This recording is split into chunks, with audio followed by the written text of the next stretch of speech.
For the entire month of May, I ran split tests across 4 different brands, and for every single one of them, the same thing kept winning, and that was Father's Day gifting messaging.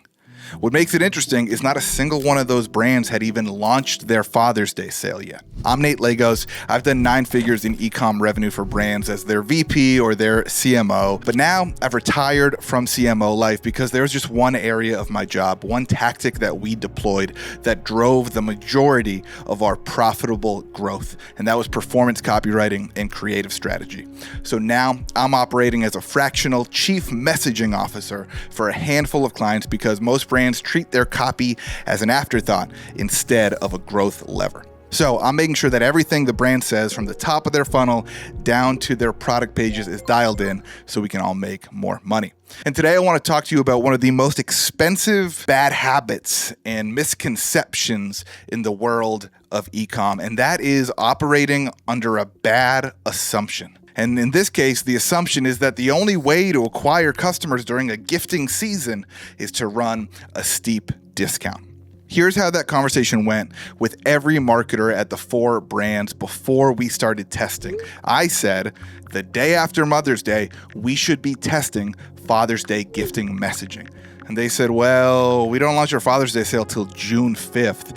It's like May 9th. What are you talking about? And I said, all right, that's fine. We don't need the sale, but there are wives who are already shopping for their husbands right now. And if we can pull some of that demand forward before the sale window opens, we can actually acquire more customers early without giving up $1 of margin. They were skeptical, all of them, but they let me test it anyway. A couple weeks went by and conversion rate and revenue per session were up by double-digit percentages on their highest traffic landing pages for every brand.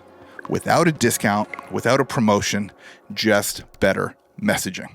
Now, it's important to note here that all of these brands sold something that was naturally a good Father's Day gift. Wallets, rings, belts, knives, golf equipment, whiskey-themed apparel from the brand that I own. So make sure Father's Day is even the right thing for you to be testing, but the principle holds true that messaging was driving purchases without a discount. So what's actually happening here? The mistake most marketers make is they conflate a gifting season with a promotional one. They think they have to go hand in hand. They assume that the customer's reason to buy is the price or the discounted price. But that's not who's shopping right now. During Father's Day, the most common buyer is a wife shopping for her husband. And when a wife is trying to show her husband how much she appreciates him, price is not the thing on her mind.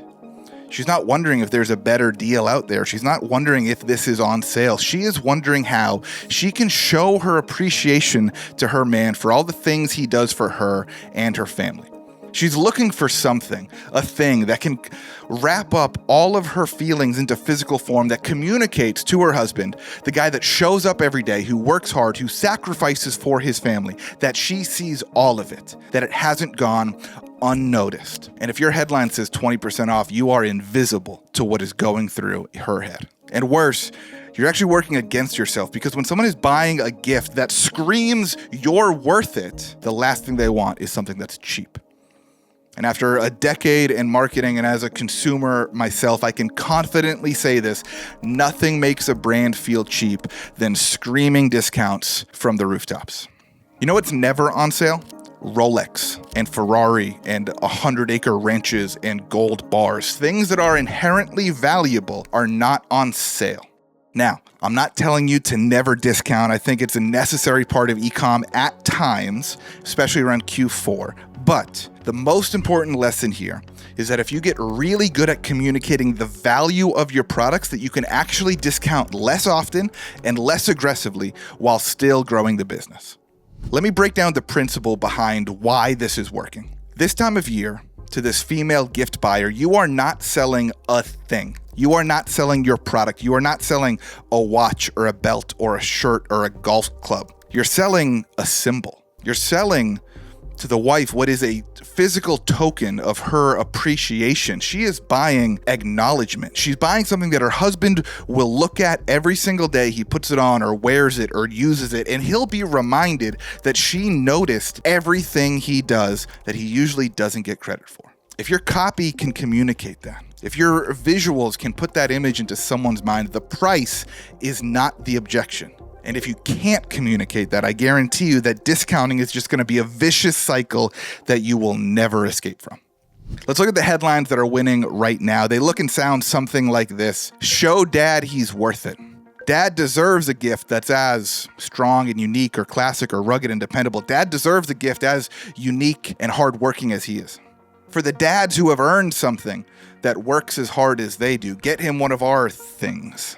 As you can see, all of these messages omit the offer. They don't mention the sale. They don't mention product features. None of them are speaking to what most marketers have on their, promo calendars. But they're speaking to one thing and one thing only, the desire, the wife's desire to show appreciation and to say thank you to her husband.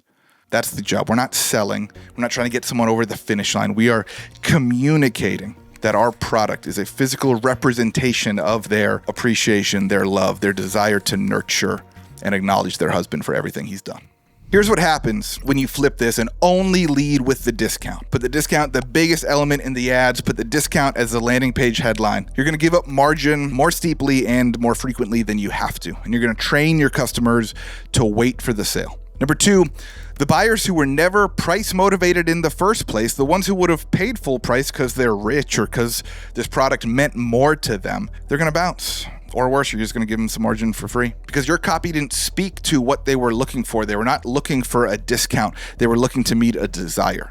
Number three, the customers you do acquire through this discount are not going to have the same brand affinity, loyalty, and LTV as ones that buy purely off meaning and desire and authenticity. Because a person that buys just because you offered them an extra 25% off is completely different than the person that happily traded their full price dollars for your product. Those are two different customer journeys entirely, and they're going to have two very different LTVs at the end of the year. So, all right, what's the lesson here? Here's what I want you to do today. If your products are used by men, you should have been testing Father's Day gifting messaging the day after Mother's Day. Not just in June, not just in the last couple weeks of the sale, way before. There is no reason not to do this early. And the same goes for Q4. If you already missed Father's Day, you should start testing gifting messaging in October. Not the sale. I'm not trying to run a 3-month-long Black Friday sale, but you need to get your messaging dialed in early. Go write a new headline for your highest traffic landing page today that focuses on this appreciation and nurturance angle. Speak to whoever is most likely to be the one buying the gift. Hint, it's not always who the end user of your product is. I've worked at brands where we only sold men's products, but 80% of our customers were women because we got that good at dialing in our gifting messaging. Don't write this headline to be about the product or about your brand. Don't make yourself the center of this storyline. Write about what this product means when you give it to someone. Run it against your control, give it a couple weeks, and when your actual sale opens, when you actually launch the discount that you have planning on, you'll have already tested a few variations of the winning messaging. What you say and how you say it is going to be so dialed in that the promo is going to hit harder. But you need the messaging first. If this is something you're sitting on right now, you don't know what next steps to take, I'm actually building this system out for a handful of brands. I call it the bottoms-up method of performance copywriting and creative strategy. It's 90 days. I test copy as close to the point of purchase first, where real buying decisions happen. Once we find one that wins, then we move up funnel. We bring those learnings to the ad account. We bring them to email flows and other pages on the site. Every test we run teaches something about who our customers are, what they care about, and we take those learnings into the next round of creative, and I guarantee a lift in revenue per session big enough to cover the whole program in full, or I'll keep working until we get there. I've got one client slot open until August, so if you want it, DM me on Twitter. That is the best way to reach me. Thanks so much for listening to this episode of Tactical and Practical. I will see you next time.